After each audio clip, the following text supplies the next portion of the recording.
आज आम जाना अंत्योदय गृह योजना फॉर्म केमिटी फिलअप करवा आउ केमिटी यार फॉर्म को डाउनलोड करवा ऑनलाइन रे।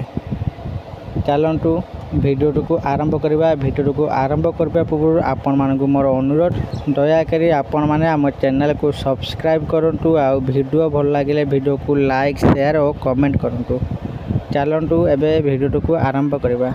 आपण मैंने जदि अंत्योदय गृह योजना फॉर्म को डाउनलोड करने चाहते तो यही वीडियो डिस्क्रिप्शन बॉक्स रे मु डायरेक्ट लिंक देदेवी। आपण मैंने से लिंक पे क्लिक करके फॉर्म टा को डाउनलोड करें। एबे चलतु आम जाना फॉर्म टा को आम केमिटी फिलअप करवा। सर्वप्रथम आपण मैंने एठी आवेदनकारी नाम आधार अनुजाई आपण मैंने जहाँ नाम भी आवेदन कर आधार कार्ड अनुजाई तांकर नामटा को ये दिंतु।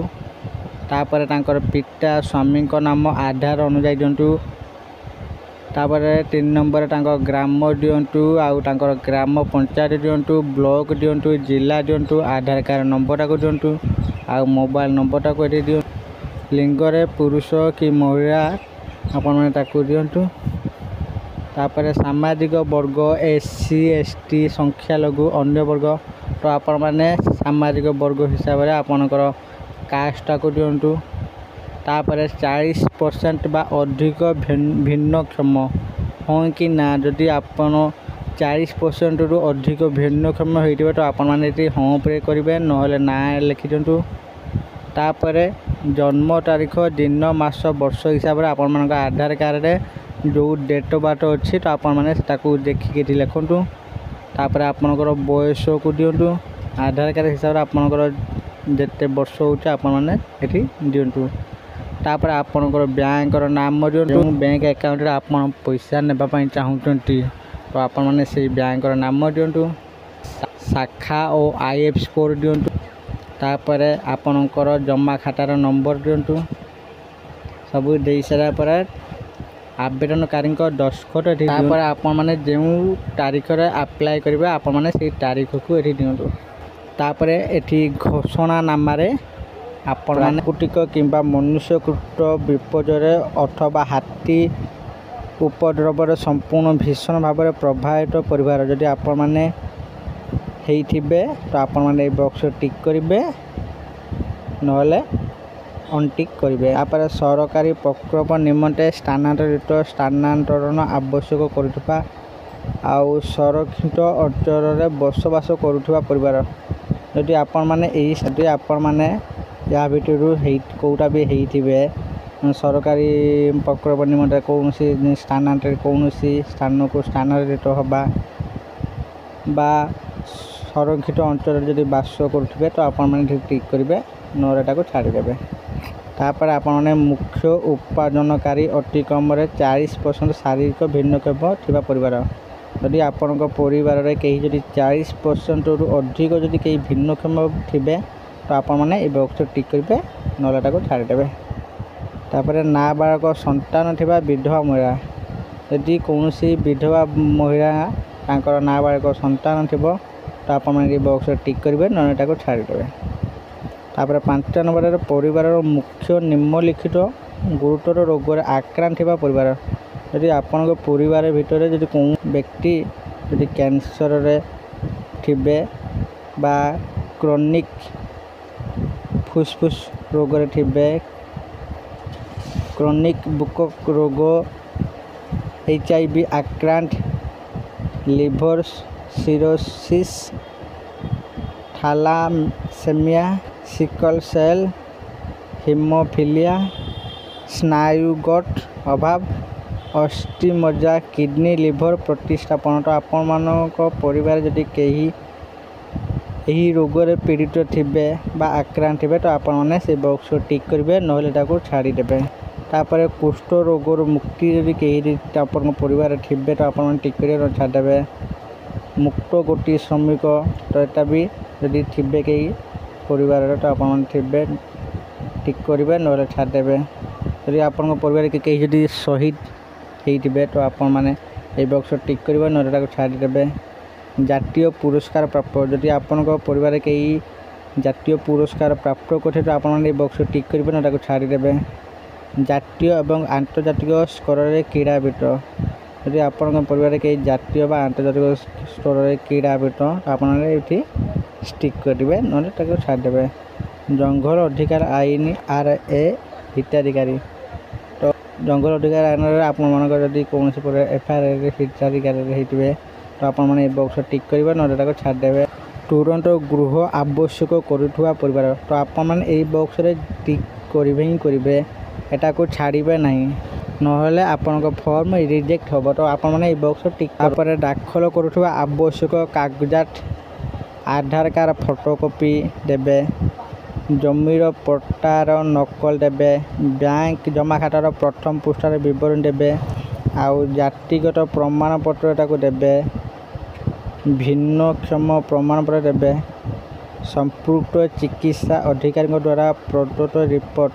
ଯଦି ଆପଣଙ୍କ ପରିବାରରେ କେହି ଗୁରୁତର ଅବସ୍ଥାରେ ପୀଡ଼ିତ ଥିବେ ତ ଆପଣମାନେ ଡକ୍ଟରଙ୍କ ପାଖରୁ ରିପୋର୍ଟ ଆଣିଦେବେ। ମୁକ୍ତ ଗୋଟି ଶ୍ରମିକ ସାର୍ଟିଫିକେଟ୍, ଯଦି ଆପଣଙ୍କ ପରିବାରରେ କେହି ମୁକ୍ତ ଗୋଟି ଶ୍ରମିକ ଭାବରେ ଥିବେ ତ ଆପଣମାନେ ତାର ସାର୍ଟିଫିକେଟ୍ ଦେବେ। ତାପରେ ଜାତୀୟ ଆନ୍ତର୍ଜାତିକ କ୍ରୀଡ଼ାରେ ଅଂଶଗ୍ରହଣ ସମ୍ବନ୍ଧୀୟ ସାର୍ଟିଫିକେଟ୍, ଯଦି ପରିବାରରେ କେହି ଜାତୀୟ ଆନ୍ତର୍ଜାତିକ କ୍ରୀଡ଼ାରେ ଅଂଶଗ୍ରହଣ କରିଥିବେ ତ ଆପଣମାନେ ସେ ସାର୍ଟିଫିକେଟ୍ ଦେବେ। ତାପରେ ଜାତୀୟ ପୁରସ୍କାର ପ୍ରାପ୍ତି ସାର୍ଟିଫିକେଟ୍, ଯଦି ଆପଣଙ୍କ ପରିବାରରେ କେହି ଜାତୀୟ ପୁରସ୍କାର ପ୍ରାପ୍ତ କରିଥିବେ ତ ଆପଣମାନେ ସେ ସାର୍ଟିଫିକେଟ୍ ଦେବେ। ତାପରେ ଏଠି ଆପଣମାନେ ଅନ୍ୟାନ୍ୟ ସାର୍ଟିଫିକେଟ୍ ଯଦି ଥିବ ଆପଣମାନେ ସେ ଦେଇପାରିବେ। ତାପରେ ମୁଁ ପୁନର୍ବାର ଘୋଷଣା କରୁଛି ଯେ ମୋର କୌଣସି ସ୍ଥାନରେ ପକ୍କା ଘର ନାହିଁ। ମୁଁ ଅନ୍ୟ କୌଣସି ସରକାରୀ ଗ୍ରାମୀଣ ଗୃହ ନିର୍ମାଣ ଯୋଜନାରେ ପୂର୍ବରୁ ସହାୟତା ରାଶି ପାଇନାହିଁ।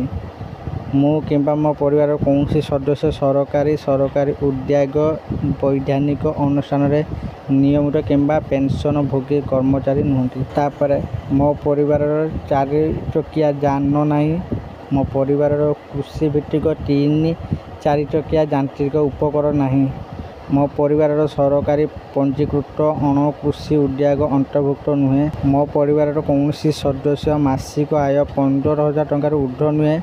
ମୋ ପରିବାର ନାମରେ 2.5 ଏକର ବା ତଦୁର୍ଦ୍ଧ୍ୱ ଜଳସେଚିତ ଜମି ନାହିଁ। ମୋ ପରିବାର ନାମରେ 5 ଏକର ବା ତଦୁର୍ଦ୍ଧ୍ୱ ଅଣ-ଜଳସେଚିତ ଜମି ନାହିଁ। ମୁଁ ତାପରେ ଏଠି ଆପଣଙ୍କର ନାମ ଦେବେ।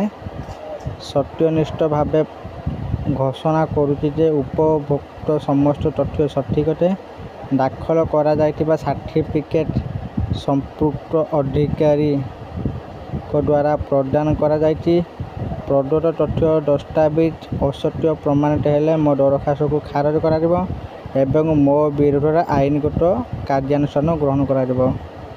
ଏଥିସହ ମୁଁ ପାଇଥିବା ସହାୟତା ଅର୍ଥରାଶି ମୋଠାରୁ ଆଦାୟ କରାଯିବ। ତାପରେ ଏଠି ଆପଣମାନେ ଆବେଦନକାରୀଙ୍କ ଦସ୍ତଖତ ଦିଅନ୍ତୁ। ତାପରେ ଏଠି ତାରିଖ ଦିଅନ୍ତୁ। ତାପରେ ସମ୍ମତି ପତ୍ର। ମୋର ପ୍ରମାଣୀକରଣ ମାନ୍ୟତା ପାଇବା ପାଇଁ UIDAIରୁ ମୋର ଆଧାର ନମ୍ବର ଏବଂ ଜନସଂଖ୍ୟା ବିବରଣୀ ହାସଲ ନିମନ୍ତେ ମୁଁ ଓଡ଼ିଶା ସରକାରଙ୍କୁ ଅନୁମତି ପ୍ରଦାନ କରୁଛି। ଏହି ଉଦ୍ଦେଶ୍ୟ ପାଇଁ ନିଜକୁ ପ୍ରମାଣୀକରଣ କରିବାର ମୋର କୌଣସି ଆପତ୍ତି ନାହିଁ ଏବଂ ସମ୍ପୂର୍ଣ୍ଣ ଭାବେ ଜ୍ଞାତ ଯେ ଏହି ସୂଚନା କେବଳ ଉପରୋକ୍ତ ଉଦ୍ଦେଶ୍ୟରେ ବ୍ୟବହୃତ ହେବ। ଓଡ଼ିଶା ସରକାରଙ୍କ ଠାରୁ DBT ପ୍ରାପ୍ତ କରିବା ପାଇଁ ମୁଁ ମୋର ଆଧାର ସକ୍ଷମ ବ୍ୟାଙ୍କ ଜମାଖାତାକୁ NPCI ସହିତ ସଂଯୋଗ କରିବାର ସମ୍ମତି ଦେଉଅଛି। ମୁଁ ଏହା ମଧ୍ୟ ସହମତ ଯେ ଓଡ଼ିଶା ସରକାର ଅନ୍ତର୍ଗତ ଗୃହ ଯୋଜନା ପାଇଁ ମୋର ପରିଚୟ ପ୍ରତିଷ୍ଠା ଏବଂ ପ୍ରମାଣିତ କରିବା ନିମନ୍ତେ ମୋ ଆଧାର ସଂଖ୍ୟାର ବ୍ୟବହାର କରିପାରିବେ। ମୁଁ ଅନ୍ତର୍ଗତ ଗୃହ ଯୋଜନା ଅଧୀନରେ ଥିବା ସମସ୍ତ ନିୟମ ଓ ସର୍ତ୍ତାବଳୀରେ ସହମତ। ତାପରେ ଏଠି ଆଉଥରେ ଆପଣମାନେ ଆବେଦନକାରୀଙ୍କ ଦସ୍ତଖତ ଦିଅନ୍ତୁ। ତାପରେ ତାରିଖ ଦିଅନ୍ତୁ। ତାପରେ ସୁପାରିଶ ପତ୍ର ଆବଶ୍ୟକ ସ୍ଥଳରେ ମାନ୍ୟବର ସାଂସଦ, ମାନ୍ୟବର ବିଧାୟକ, ଅନ୍ୟ ଜନ ପ୍ରତିନିଧି ସୁପାରିଶ କରିପାରନ୍ତି। ତ ଆପଣମାନେ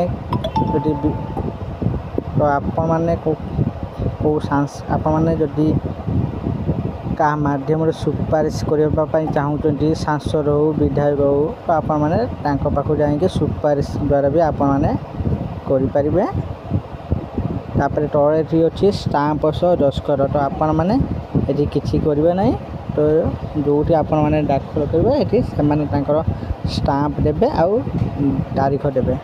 तापर प्राप्ति स्वीकार अंत्योदय गृह योजना अधीन आपण आवेदन सफलता सह ग्रहण कर संपूर्ण नाम आधार अनुजाई आप आधार अनुजाई संपूर्ण नामटा को दिंतु तापर आधार कार्ड नंबरटा को दिंतु निर्देशावली यही आवेदन दाखल होगा पर अंत्योदय गृह योजना निर्देशावली अनुजाई यह विधिबद्ध भाव जांच करा जाय गृह मंजूर निमंते विहित पदक्षेप ग्रहण कर आवेदनकारी नाम दिंतु स्वाक्षर आवेदनकारी नाम दिंतु स्वाक्षर पदवी तारीख आप मैंने ये तीनटा को ब्लैंक छाड़ दिंतु।